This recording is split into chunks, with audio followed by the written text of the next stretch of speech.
Morning, and it is indeed morning. It's 2:57 a.m.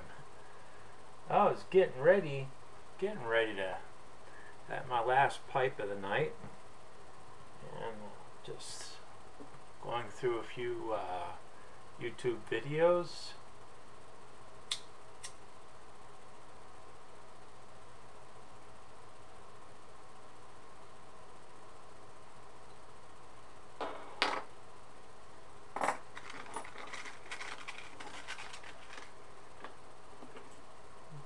When I spotted one by thePIPEisright, and he brought up a subject that's near and dear to my heart: death. So I thought I would make a response.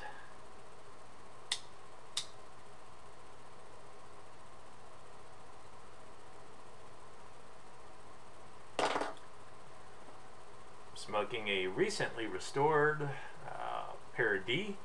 They're from Canada. I got this as a gift of 18 pipes in the mail.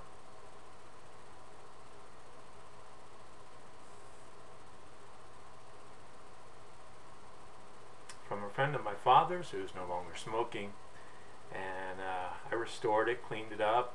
The tenon was extremely loose. I fixed that problem.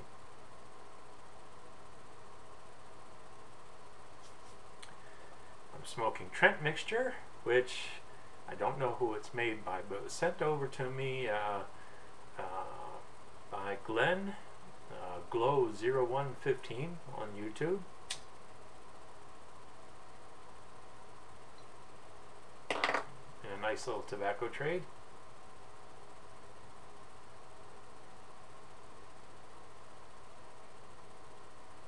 It's a crossover, either a light aromatic or a light English. You could look at it either way.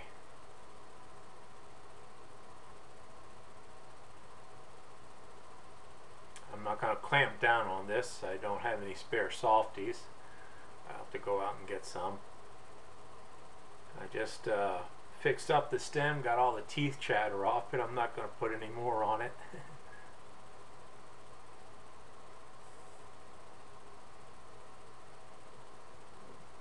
But the pipe is right. David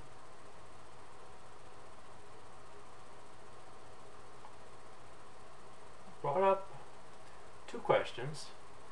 One about happy endings in movies, whether or not they're important to you. Not really. Vast majority of movies have happy endings. Once in a great while, it's kind of fun to see the bad guy win. It's all fantasy. It's just entertainment. It's not reality. So once in a while, it's fun to watch the bad guy win.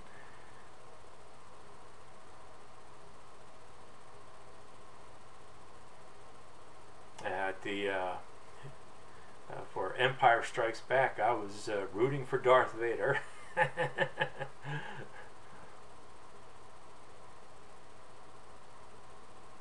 So that takes care of question number one. Question number two is about death.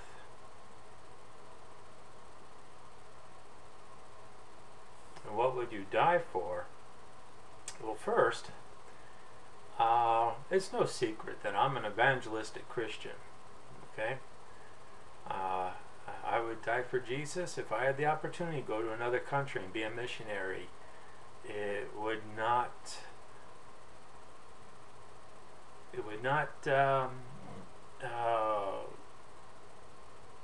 make me feel bad. I wouldn't feel proud about it either. It just simply wouldn't, I wouldn't feel bad if, I had to die for my belief in Jesus. Okay?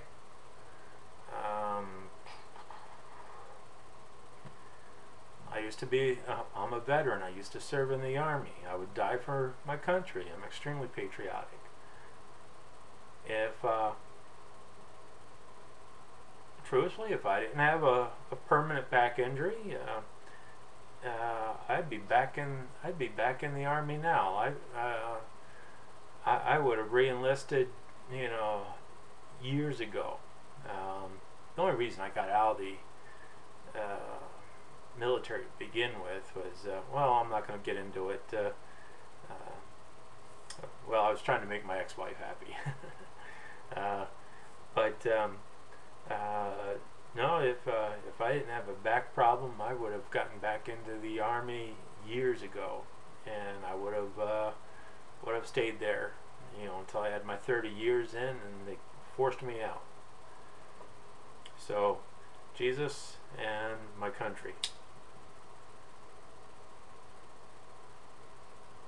And I would like to say, Dave, this is not criticism, I'm just a little disappointed. Reading your profile, you list the Bible as one of your favorite books, you list Christianity as an interest, and you are, I believe, going to a theological school or seminary, I'm not sure which.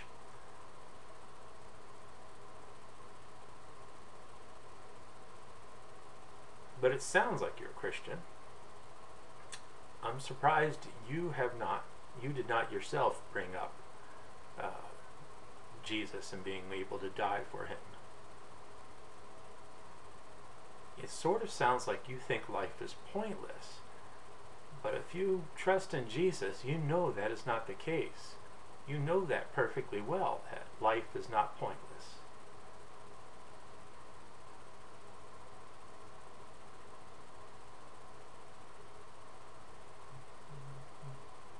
And because I know the wandering recluse is watching this, I will pose a minor philosophical question which he may debate with me. If, now bear with me for a little bit as I run this little train of thought.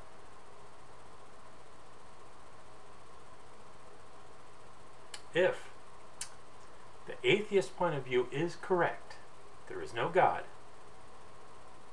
it hurts nobody whatsoever to allow people to preach faith in Jesus.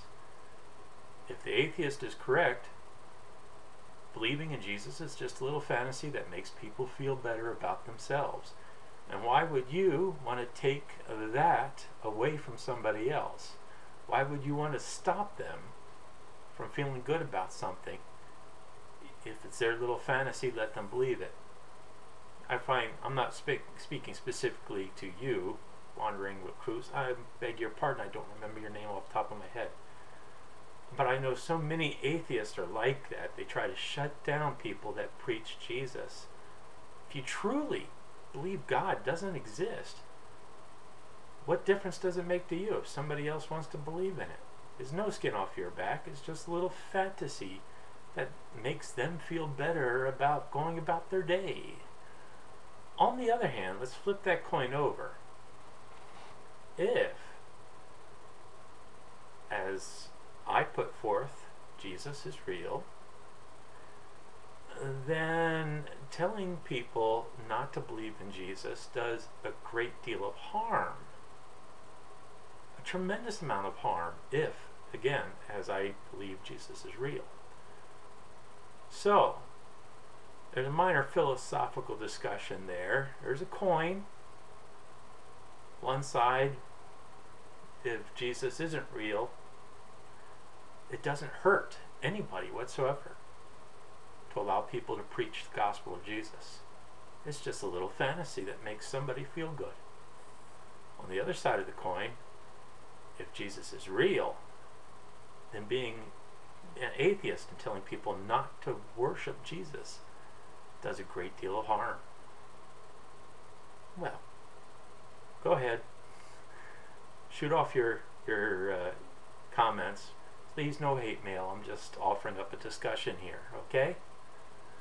All right. You have a good day. Till next time. May your roads always be smooth. The chicken house is closed. May your pipe never run empty. God bless.